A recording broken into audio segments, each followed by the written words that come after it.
जय हिंद बच्चों, आज हम लोग क्लास 11 का पहला एक्सरसाइज का मिसलेनियस का ये चौथा पार्ट होगा हमारा। इसमें क्वेश्चन नंबर 10 हमारा क्या कह रहा है, so that A intersection B is equal to A intersection C need not imply B equal to C. इसका मतलब क्या है, क्वेश्चन कहना क्या चाह रहा है, मैं एक एग्जांपल के जरिए आपको समझाने की कोशिश करूंगा, है ना। फिर एक प्रॉपर तरीके से मैं आपको क्वेश्चन को किस तरीके से आप बनाइएगा, है ना, वो चीज बताऊंगा। तो सबसे पहले क्वेश्चन कहना क्या चाह रहा है वो चीज मैं समझाने के लिए आप यहाँ पर ध्यान दीजिएगा। एक एग्जांपल आपको दे रहा हूँ। मान लीजिए कि आपके पास कोई सेट दिया हुआ है ए कुछ इस तरीके से, कोई दूसरा सेट हम ले लेते हैं बी कुछ इस तरीके से, 2,3,4 ले लेते हैं, और तीसरा सेट ले लेते हैं क्या चीज सी, 2,3,7 ले लिया हमने। सही है। यहाँ पर ध्यान देने वाली बात क्या है, देखिएगा, यदि मैं आपसे पूछूं कि ए इंटरसेक्शन बी, इसका वैल्यू बताइए बाबू कितना होगा, तो आप कहिएगा सर जी जो कॉमन एलिमेंट होता है वही ना होता है इंटरसेक्शन, तो 2,3। यदि ए इंटरसेक्शन सी पूछूं तब आप क्या कहिएगा, जो सर इस केस में भी तो 2,3 ही हमारा कॉमन एलिमेंट आ रहा है। अब देखिएगा, A intersection B, A intersection C, ये दोनों हमारा बराबर है, यानी कि पहला कंडीशन सेटिस्फाई। लेकिन इसका मतलब ये नहीं कि हमारा बी और सी बराबर भी हो। देखिए तो क्या ये हमारा बराबर है, बी और सी हमारा यहाँ पर बराबर नहीं है। बराबर होता तब तो ये ऑब्वियस सी बात है, लेकिन इसका मतलब ये नहीं कि ये कंडीशन यदि हो तो हमारा बी और सी बराबर ही हो, ये चीज नहीं होगा, है ना। तो इसे हम समझेंगे, समझने की कोशिश करेंगे, है ना। समझ तो गए हैं कि क्वेश्चन क्या कहना चाह रहा है। अब ये एग्जांपल मेरे लिए थोड़ा सा मददगार साबित हो गया कि आपको समझाना हमको क्या था कि क्वेश्चन कहना क्या चाह रहा है, और आपके लिए समझना भी आसान हो गया, है ना। अब इसे मैथमेटिकली हम कैसे सॉल्व करेंगे वो चीज हम देखते हैं, है ना। तो फिलहाल मैं इसे मिटा देता हूँ, इसका काम हो गया हमारा, है ना। अब देखिएगा यहाँ पर हमें अगर मानकर चलिए प्रूफ क्या करना, अगर होगा कि b इक्वल टू सी, तब उसके लिए हमारे पास दो चरणों से होकर गुजरना होगा। सबसे पहले दिखाना होगा कि b हमारा c का ये हमारा सबसेट है, और दूसरा चीज ये c जो है वो हमारा b का सबसेट है। दो चीज हमारा ये दोनों प्रूफ करना होगा। तो सबसे पहले इसको करते हैं, और b c का सबसेट है, इसके लिए हम लोग क्या करेंगे, आपको बहुत अच्छे से पता है कि हम b में से कोई भी x हमने ले लिया यहाँ पर आर्बिट्रेरी कोई भी।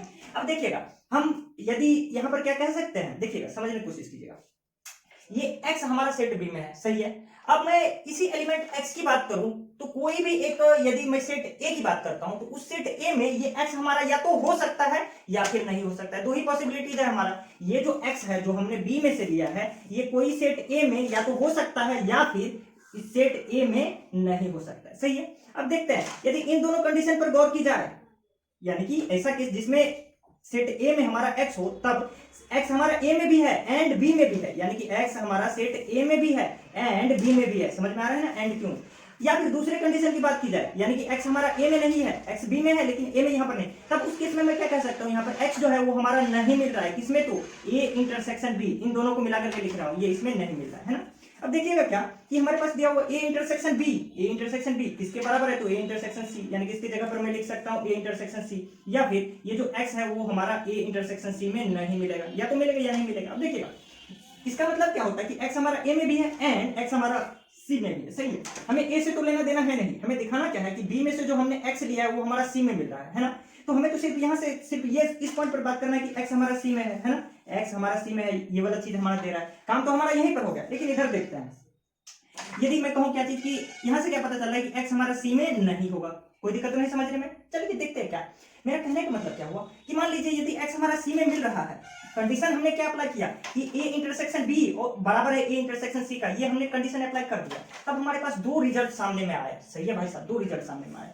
तो यदि पहला रिजल्ट को हम देखते हैं तो यानी कि ये इसका पहले केस की बात करते हैं तो बी सी का सबसेट हो जाएगा, सही है। जैसे ही सबसेट हो गया यानी कि कुछ ना कुछ हम इसके तरफ बढ़ने की कोशिश कर रहे हैं, है ना, यानी कि ट्रू हो जाएगा। या फिर दूसरा क्या बात करते हैं कि यदि इसका सी में हमारा एक्स नहीं भी मिला तो इसका मतलब बी सी का सबसेट नहीं होगा, यानी कि बी सी के बराबर नहीं होगा, हमारा किसी भी हालत में नहीं होगा। तो बराबर नहीं भी होगा तो भी तो ये कंडीशन सेटिस्फाई है ना, यानी कि ये इसके बराबर हो या फिर ना हो उससे फर्क नहीं पड़ता, ये वाला कंडीशन हमारा मतलब यदि ये हमारा कंडीशन सेटिस्फाई हो तो ये हमारा हो भी सकता है या फिर नहीं भी हो सकता है, सही है ना।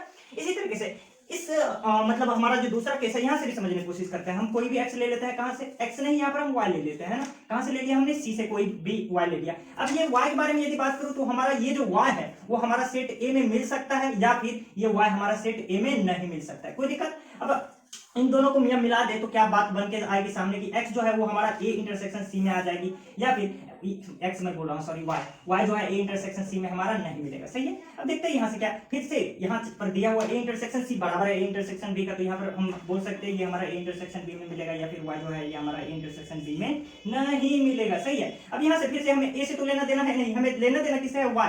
c से हमने y लिया, दिखा देना ये सारा y हमारा b में मिल रहा है। यहाँ से तो पता चल रहा है सारा b ये y हमारा b में मिल रहा है, या फिर y हमारा b में नहीं मिल रहा है। बात घूम फिर करके वहीं पर आ गई। यानी कि देखिएगा, एक कंडीशन कह रहा है कि y हमारा b में मिल जाएगा, यानी कि एक इशारा कर रहा है कि जो ये इसका सबसेट हो जाएगा, सबसेट हो जाएगा तो ये वाला चीज की ओर हम बढ़ रहे हैं। एक इशारा कर रहा है कि सबसेट नहीं होगा, सबसेट मतलब यही चीज ना, ये कंडीशन कह रहा है कि ये इसका सबसेट नहीं होगा, सबसेट नहीं होगा, ये कभी बराबर भी नहीं होगा, लेकिन फिर भी ये कंडीशन सेटिस्फाई होगा हमारा, है ना, क्योंकि इसका हमने यूज किया। यानी कि कोई भी दोस्त, मैं क्या कहना चाह रहा हूँ कि ये कंडीशन यदि सेटिस्फाई हो तो जरूरी नहीं है कि भाई साहब बी और सी हमारा बराबर हो, जैसे कि हमने एग्जांपल की मदद से भी देखा था। सही है बच्चों, उम्मीद करता हूँ ये क्वेश्चन समझ में आए होगी। चलिए बढ़ते हैं हम अपने अगले क्वेश्चन की ओर। जो हमारा अगला क्वेश्चन है, let a and b be sets, कोई दो सेट्स दिए हुए हैं जी। If a intersection x is equal to b intersection x is equal to 5 दिया हुआ है, नल सेट के बराबर दिया हुआ है, एंड a यूनियन x बराबर b यूनियन x, ये चीज हमारा गिवन इंफॉर्मेशन हो गया, जहां पर x कोई सेट है हमारा, है ना, कोई भी सेट हो सकता है। तब हमें दिखाना क्या है कि a b के बराबर है। सही है जी। अब यहाँ पर देखते हैं क्या चीज। अच्छा, एक कॉमन सेंस है, पता नहीं इसका यूज क्वेश्चन में आगे होने वाला है या नहीं, वो तो आप खुद देखिएगा, लेकिन यहाँ पर देखिएगा मैं क्या कह रहा हूँ कि a और x का इंटरसेक्शन 5 दिया हुआ है। इसका मतलब क्या हुआ कि a and x completely different हमारा सेट है ना, समझ रहे हैं ना, यानी कि कोई भी कॉमन एलिमेंट नहीं मिलने वाला a और x में। इसी तरीके से b और x में कोई भी कॉमन एलिमेंट हमारा नहीं मिलने वाला, ये तो बिल्कुल कॉमन सी बात है ना। चलिए जाने देते हैं उसे, बात करते हैं यहाँ पर क्या चीज। अब हमें दिखाना क्या है फाइनली कि a b के बराबर है, और मैंने आपको क्या बताया था कि कोई दो सेट इक्वल है उसे दिखाने के लिए हमारे पास दिखाना होता है कि ये वाला भाई साहब इसका सबसेट और ये वाला इसका सबसेट, यानी कि हमें दो चरणों से होकर गुजरना होगा। सबसे पहला दिखाना होगा कि a b का सबसेट है और दूसरा b a का सबसेट है, ये चीज। अब देखते हैं यहाँ पर क्या चीज, और सबसेट दिखाने के लिए हमने क्या, हम कौन सा टेक्निक का यूज करते हैं, तो पहले सेट में से कोई भी एक x, कोई भी x को हमने मान लेते हैं, है। अब बात करते हैं क्या चीज, x यदि हमारा a में हो और कोई भी सेट हम x ले लेते हैं, है ना, कोई भी सेट x ले लेते हैं, x और a का यूनियन यदि हम तैयार करेंगे, है ना, समझने की कोशिश कीजिएगा, a और x कोई भी सेट हो उसका यूनियन यदि हम बनाएंगे तो उसमें तो पूरा का पूरा कंप्लीटली सेट a भी रहेगा और a का सारा एलिमेंट x रहेगा। ये तो ऑब्वियस सी बात है, करते आ रहे हैं अभी तक, है ना, ये चीज समझ में आ रहा होगा यहाँ तक। अब देखते हैं क्या चीज, ये लो भाई साहब a यूनियन x, ये तो दिया हुआ है किसके बराबर है, a यूनियन x, ये तो b यूनियन x के बराबर है। ध्यान से देखिएगा, यानी कि हम इसको लिख सकते हैं क्या चीज कि यहाँ पर x जो है वो बिलोंग करेगा कहां पर, तो a यूनियन x ये बराबर है हमारा b यूनियन x का, तो इसमें बिलोंग करेगा।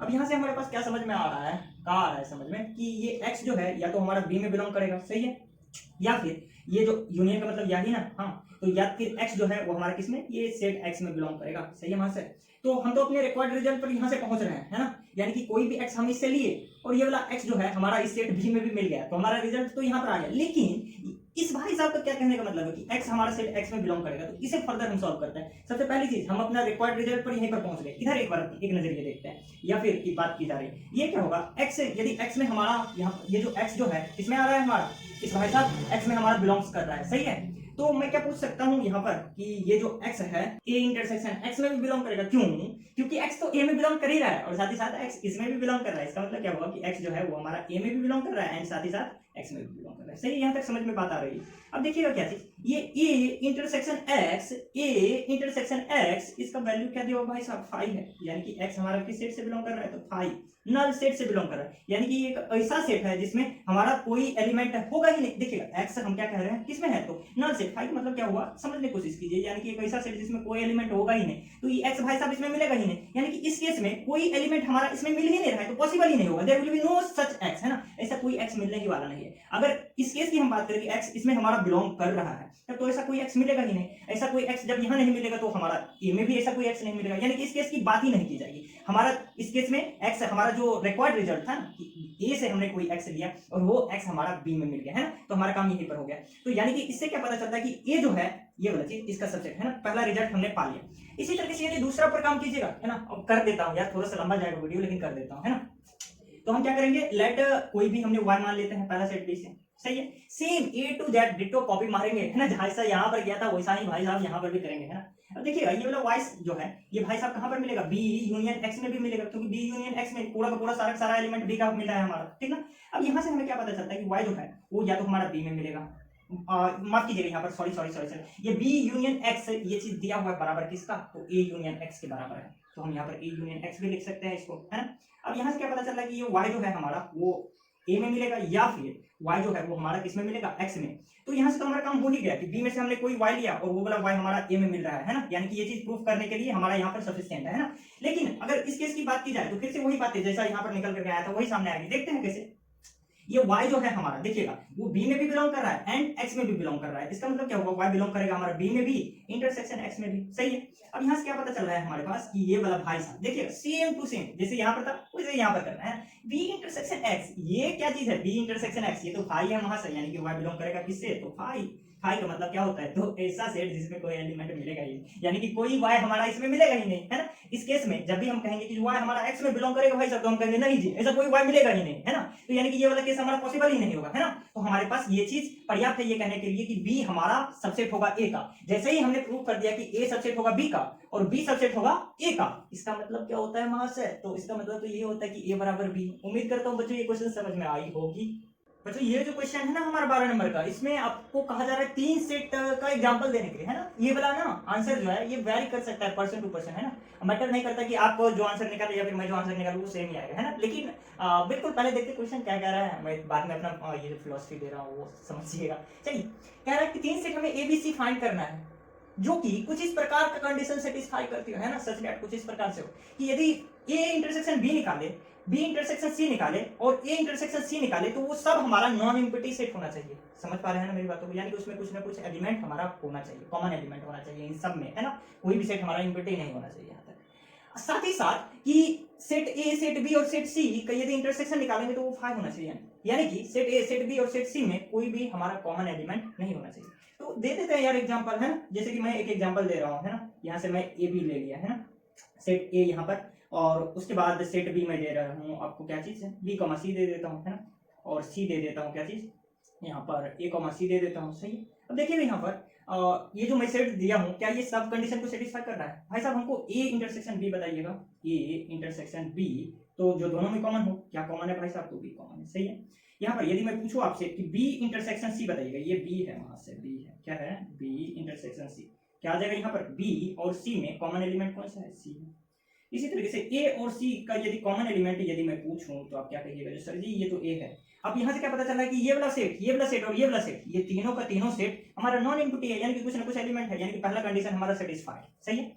बात करते हैं क्या चीज की, ए बी सी तीनों का यदि हम कॉम्प्लीट ये माफ कीजिएगा इंटरसेक्शन निकालते हैं, यानी कि तीनों का common element A intersection B intersection C, तो इन तीनों में कॉमन क्या आ रहा है, तो कॉमन जो तीनों में हो ऐसा तो कुछ नहीं आ रहा है, यानी कि दूसरा कंडीशन डिससेटिस्फाइड। इसका मतलब ये जो हमने एग्जांपल दिया है वो बिल्कुल कुछ यही एग्जांपल है जो बुक का ये क्वेश्चन है वो चाह रहा है ना। तो उम्मीद करता हूँ बच्चों ये क्वेश्चन समझ में आई होगी, है ना। मैंने कहा था क्या चीज कि ये पर्सन टू पर्सन वेरी कर सकता है आंसर। भाई साहब यहाँ पर 1,2 ले लीजिए, 2,3 ले लीजिए, या फिर यहाँ पर 1,3 ले लीजिए, यार कुछ भी ले सकते हैं, एबीसी की जगह कुछ और ले लीजिए, सोनू सौरभ गांगुली कुछ और ले लीजिए ना यार। चलिए ठीक है, बढ़ते हैं हम अपने अगले क्वेश्चन की ओर।